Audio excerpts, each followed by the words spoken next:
All right, ladies and gentlemen, welcome back to the channel. Tonight we're going to be talking about the Pittsburgh Steelers. Now, if we wanted to just keep it a buck here and we wanted to talk about the Pittsburgh Steelers of last season, here is literally all you have to say. This team started 2-6. Okay, they started 2-6 halfway through the season. Your record is 2-6. Well, the Pittsburgh Steelers finished the season at 9-8.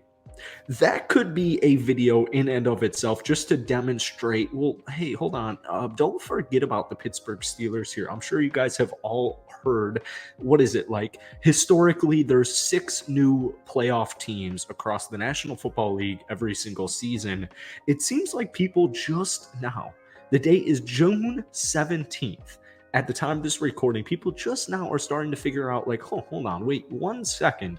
The Pittsburgh Steelers have a top 10 defense. They have a second-year Kenny Pickett. They improved their offensive line. They got pieces on both sides of the football. They didn't really lose much. And they went 9-8 after starting 2-6. Hold on, wait 1 second. I think the Pittsburgh Steelers might be a playoff threat next year. All right, we're going to talk about that in today's video. But before we do, if you guys enjoy it, be sure to hit that like button, hit that sub button for daily NFL content. Let's try and get this video to 250 likes. That would mean the world to me. So if you've been following this channel for a while, I've been covering the Pittsburgh Steelers OTAs and minicamp, etc., all off season. And as the days go by, I'm just kind of baffled by how nobody really realizes what Pittsburgh did, not only last year, but what they're probably going to do this upcoming season. You know, the fact that, like, here's the thing.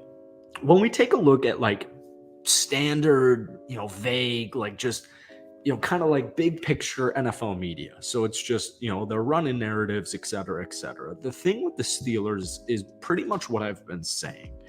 They started 2-6. They finished 9-8. You have a rookie quarterback who didn't start the season. Technically, Kenny Pickett last year, 7 touchdowns, 9 interceptions. When we look at the Steelers on paper, it's kind of confusing. And if your job is to cover football and you work for like the NFL Network or ESPN or whatever, I think it's very easy to overlook the Pittsburgh Steelers because they were an impressive football team last year. Like, literally just the point that they went 2-6 and finished 9-8 is insane. That is an insane statistic. We'll move on quickly, but I just want to hammer home with words like how crazy of a feat that is. When we look at free agency and the offseason in general, the Pittsburgh Steelers made a bunch of moves, okay? They picked up, like, offensive line last season in the start of the year was a huge issue. It was a huge concern. As the season went on, the offensive line improved, but it definitely wasn't great. So what did they do? Well, they did actually several things, and it was headlined by a cat named Isaac Seumalo from the Philadelphia Eagles. Every single Eagles fan on the planet, when they lost Isaac Seumalo, was like, uh-oh, crap. They also picked up another guard in Nate Herbig, but more specifically in the draft, they trade up to take at 14 offensive tackle from the University of Georgia. I love SEC football players. I think they're just bred to be winners. That feel like the wording's a little weird there, but you get the point. Broderick Jones with the 14th pick, Isaac Seumalo, Nate Herbig. The Pittsburgh Steelers offensive line next season is going to be so improved, and we're going to see it immediately. Like, Najee Harris last year played every single football game, right?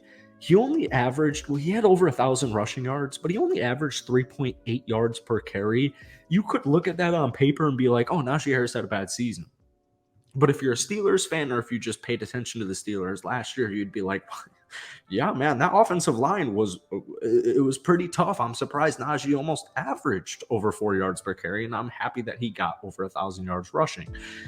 Speaking of the Steelers rushing unit, Kenny Pickett can run the football, by the way, but Mr. Jaylen Warren might be, actually, I'm not going to say might.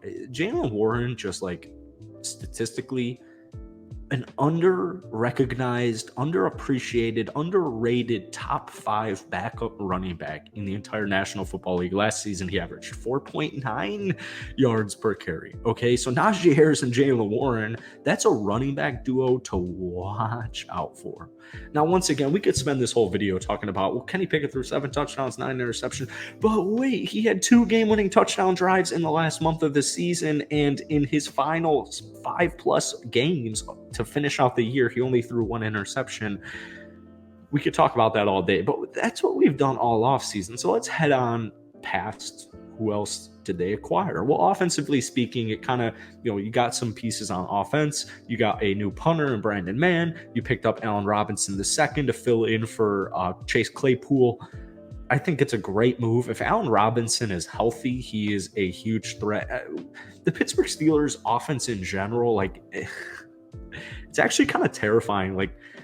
I wouldn't be surprised if Kenny Pickett threw 30+ touchdowns next season. To be honest with you, it wouldn't even surprise me if he reached close to 40 and was an MVP candidate. But my point is, you have Deontay Johnson as your wide receiver 1. You have George Pickens, a young stud, as your wide receiver 2. And now you bring in wide receiver 3 and Allen Robinson. And just to finalize the offense here in the draft, you picked up in the 3rd round Darnell Washington, tight end out of Georgia, another SEC boy.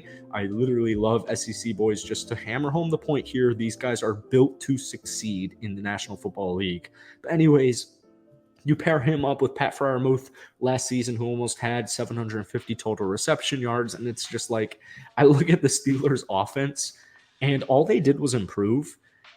Whether it was roster-wise or whether it was Kenny Pickett-wise, offensive line-wise, all the offense did was improve. So when we briefly take a look at the defense, because, by the way, they had the 10th best defense last season. Oh, and by the way, their defense last season in the final, 7-8 games didn't allow over 20 points. All right, they gave up, in their 4-game winning streak, the most amount to finish off the season, the most amount of points they gave up was 16 to the Carolina Panthers. They gave up 16 in a loss to Baltimore the week before that, 16 in an Atlanta win the week before that, just 17 in an Indy win the week before that. And then we go all the way to the end of November, the second to last week in November, where they gave up 37 to the Cincinnati Bengals, where at the time they were 3-7 after that loss. It's just it's a top 10 defense, is my point. And we really saw that flash at the end of the season. So you do lose some pieces. You lose pieces like Cameron Sutton. He went over to Detroit. However, in the second round, early second round, you select Joey Porter Jr. out of Penn State. That's a day 1 starter. You lost Devin Bush. You lost Terrell Edmonds. However, you picked up some really nice pieces like OG veteran Patrick Peterson. You picked up a great safety piece in Keanu Neal, who's extremely underrated in his own regard.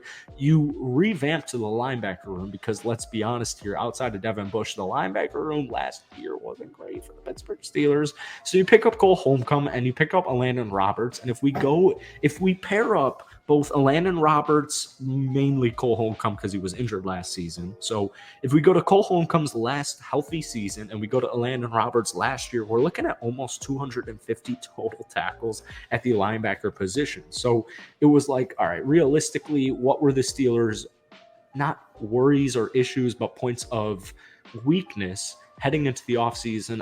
Personally, I'm looking at offensive line. They handled that immediately. And I'm looking at the linebacker unit, and they handled that immediately as well. So I pair all that with an improved Kenny Pickett, and it's why is it this team winning 10 games? Another thing underrated, which we'll talk about in a later video, is just the health of the Pittsburgh Steelers. This is a team that doesn't get injured. If Watt is healthy out there, this defense in general is going to be at worst middle of the pack. We saw it last season with him not playing, what he missed 7 games. TJ Watt only played 10 games last season. If you have a healthy the entire season TJ Watt, I mean, him alone elevates your defense 5 ranking positions. So I wouldn't even be surprised if the Pittsburgh Steelers last year, considering they were ranked 10th in overall defense, were more closer to 5 than they were to 10 in this upcoming season. Let me know what you guys are thinking about the Pittsburgh Steelers. As always, hit that like button, hit that sub button, and I'll see you guys later.